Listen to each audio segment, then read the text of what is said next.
ৰাইজ লাগে ন আৰু আমাৰ মহিলাসকলেও সমাজৰ পৰিৱৰ্তন দিশত আগবাঢ়ি আহি কাম কৰিব লাগে গতিকে বুজি পালে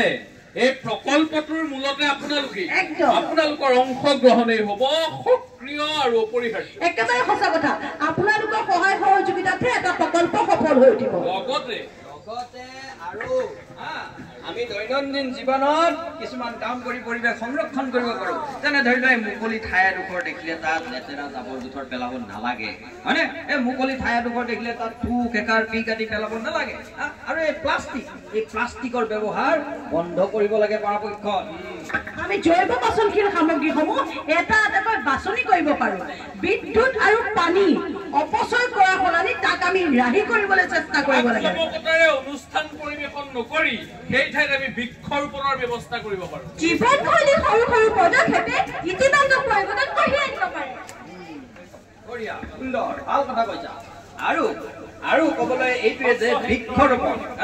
বৃক্ষৰোপণৰ কথাটো কওঁ বৃক্ষৰোপণ আমাৰ যিটো দেশৰ গছৰ অৰ্থনীতি অধিক শক্তিশালী কৰাটোৱে হৈছে এই বৃক্ষৰোপণৰ উদ্দেশ্য এই প্ৰকল্পই আমাৰ ঘৰ আৰু বনাঞ্চলবাসীৰ মাজলৈ আশাৰ বতৰা কঢ়িয়াই আনিব কিন্তু একদম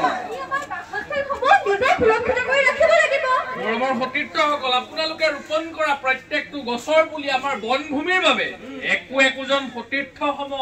আপোনালোক সকলোকে গছ পুলি ৰোপণ কৰিবলৈ আহ্বান জনালো আপোনালোকে ৰোপণ কৰা প্ৰত্যেকটো গছৰ পুলি কিন্তু বেলেগে কোনেও নাচায় আপোনালোক নিজেই চাব লাগিব লগতে আমাৰ দৰে বনৰীয়া সতীৰ্থসকলক নাপাহৰিব